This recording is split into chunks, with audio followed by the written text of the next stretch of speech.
Samantala, magtutulungan ng Philippine Ports Authority at Department of Tourism sa pagpapaunlad pang lalo ng industriya ng turismo sa bansa. Ito ay sa pamamagitan ng pagpapaganda ng mga daungan sa buong kapuluan. Ang ulat mula sa aming kasamang si Noel Perfecto live via phone patch. Noel? Maraming salamat at tiwala ng Department of Tourism na sa tulong na may pamamahagi ng Philippine Ports Authority sa kampanya ng pamahalaan na may taas ang dami ng turista na magtutungo sa ating bansa sa darating ng mga taon. Ito ay kanilang binibigyan ng pansin, partikular ang pagsasagawa at pagre-rehab ng 8 ports sa bansa.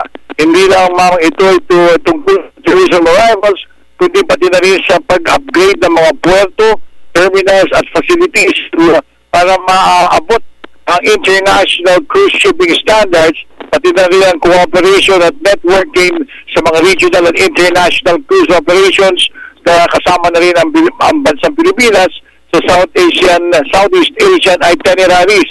Ang nasabi mga puerto na balak gawin at i-rehab para naman sa maging tourism gateway ay ang Davao, Bohol, Boracay, Cebu, Metro Manila, Puerto Princesa, Subic at Zamboanga.